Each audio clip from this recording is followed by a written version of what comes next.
hello everyone म पुनम चौधरी हामी एक्सलमै छौँ एक्सल सिरिज अन्तर्गत र आज हामी एक्सल अन्तर्गत एक्सलको पेज लेआउट ट्याबभित्र के अप्सनहरू छन् के काम गर्छ हामी आज यसको दिन सिक्नेछौँ र लागौ computer screen Nepal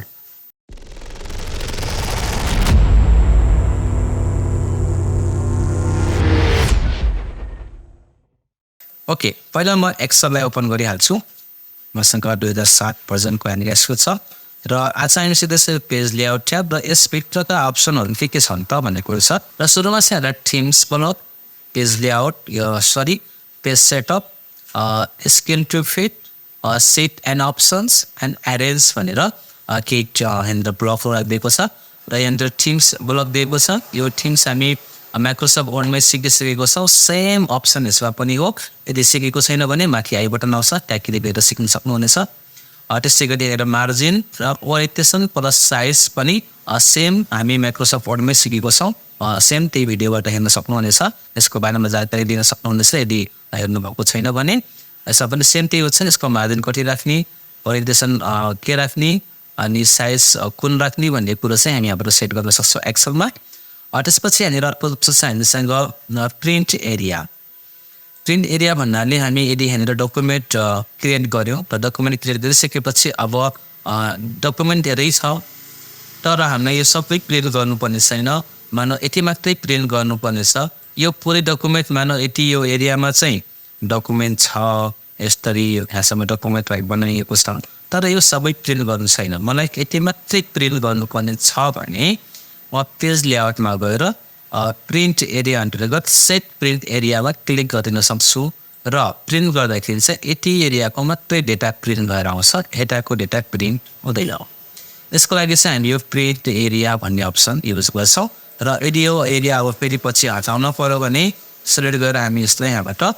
clear print area पनि गर्न सक्छौँ र यो यहाँबाट क्लियर भइहाल्छ त्यस्तै गरी अर्को चाहिँ ब्रेक भन्ने अप्सन जुन हामी माइक्रोसफ्ट वर्डमै सिकिसकेको छौँ त्यस्तै यसमा पनि सेम पेज ब्रेक अनि पेज ब्रेक हटाउनु पऱ्यो भने रिमुभ र रिसेट गर्नु पऱ्यो भने रिसेट पनि यहाँ दिएको छ त्यस्तै गरी हामीसँग छ यहाँनिर ब्याकग्राउन्ड यदि यो एक्सलको सिटमा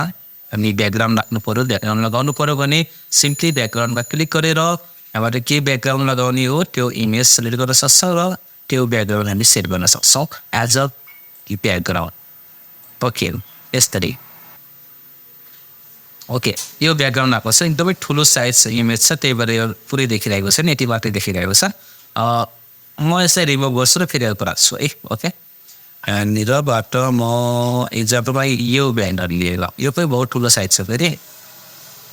यो दिउँ ल ओके इन्सर्ट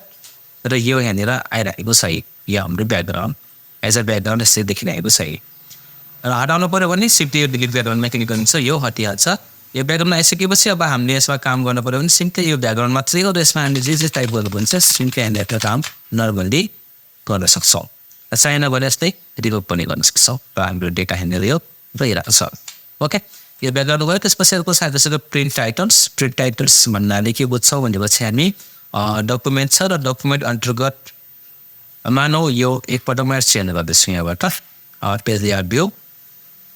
र यसको ओरिएन्टेसनमा चेन्ज गर्दैछौँ पोर्ट्रेटमा र यहाँनिर मानौ कुनै हेडिङ छ हामीसँग इक्जाम्पलको लागि म यहाँनिर यसलाई मर्ज एन्ड सेक्ट गरिदिएँ र यहाँनिर टाइम गरिदिएँ भनौँ चाहिँ सेन्टरबाट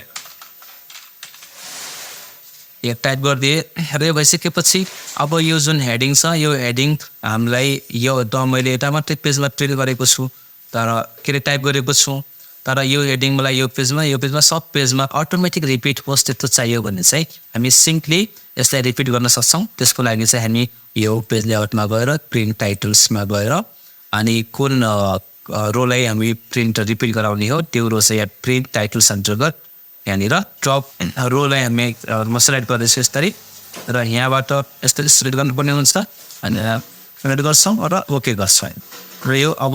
रिपिटको लागि रेडी भएको छ जस्तो कि मैले यो पेजमा खाली छ यो पेजमा मेरो के डकुमेन्ट छ मानौँ र यसमा खाली छ अब म यो पेजमा आउने बित्तिकै र यहाँनिर के टाइप गर्ने बित्तिकै त्यो यहाँनिर अटोमेटिक रिपिट भएर आउँछ यहाँनिर यस्तै रिपिट भएर आयो यो यसमा आएन यसमा चाहिँ हेरेर चाहिँ होइन त्यस्तै गरी यदि म यो पेजमा गयो भने पनि यहाँनिर आइहाल्यो अटोमेटिक रिपिट भएर आउँछ यो हामी गरेर टाइपबाट पर्दैन यो भनेको प्रिन्ट टाइटल अप्सनबाट यो काम भइरहेको छ त्यस्तै गरी अर्को अप्सन चाहिँ हामीसँग यो स्केल टु फिट भनेर स्केल टु फिट भएको काम के हो भनेपछि यो जस्तो हामीसँग यो डेटा छ यो एउटा पुरै सिटमा छ यो डेटा छ र तर यो डेटा अब यहाँनिर थोरै अटिराखेको छैन 2 लाइन 3 लाइन 4 लाइन 5 लाइनसम्मको डेटा अटिरहेको छैन भने हामी यो पुरै डेटालाई एउटै पेजमा प्रिन्ट गराउनु छ भने त्यसको लागि चाहिँ हामी यहाँबाट यो 1 पेज दिन सक्छौँ र यो थोरै बढी भएको डेटाहरू चाहिँ एउटै पेजमा आएर बस्छ र एउटै पेजबाट प्रिन्ट हुन्छ त्यस्तै गरी वेटमा पनि हामी लिन सक्छौँ यहाँबाट यदि धेरै छ भने यो 2 पेजमा आइराखेको छ अहिले यो यहाँ छ थोरै यहाँ लेखेको छ 2 पेजमा आइरहेको छ र यदि मैले यसलाई 1 पेज गरिदियो भने यो डेटा यसमा आइरहन्छ यता खाली भइ र यो अब एउटै पेजमा प्रिन्ट भएर आउँछ यसरी हामी यो स्केल टु फिट युज गर्न सक्छौँ त्यस्तै गरी हामीसँग अर्को अप्सन छ यो ग्रिड लाइन्स र ग्रिड लाइन्स अन्तर्गत यो जुन लाइन छ यो लाइन चाहियो भने हामी टिक लगाउँछौँ चाहिएन भने हामी टिक हटाइदिन्छौँ चाहियो भने टिक लगाइदिन्छौँ यस्तो र सँगै यो लाइनलाई प्रिन्ट गराउनु छ भने पनि हामी प्रिन्ट पनि गर्न सक्छौँ अहिले प्रिन्ट प्रिभ्यू हेर्न सक्छौँ हाम्रो यो प्रिन्ट प्रिभ्यूमा यो लाइन चाहिँ आउँदैन यो प्लेन आएर छ पुरै खाली आइरहेको छ तर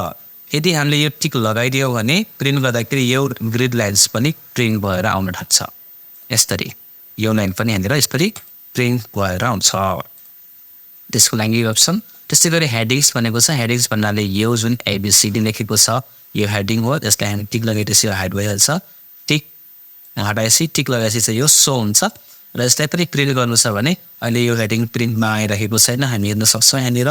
यो प्रिन्टमा अहिले हेडिङ छैन पुरै प्लेन छ तर यदि मैले टिक लगाइदिएँ भने अब त्यो हेडिङ पनि हाम्रो एक्सेल सिटबाट प्रिन्ट भएर आउन थाल्छ एबिसिडी र यताबाट यो प्रिन्ट भएर आउँछ यसरी हामी स्टेप प्रिन्ट गर्न सक्छौँ र अरू अप्सन चाहिँ यहाँनिर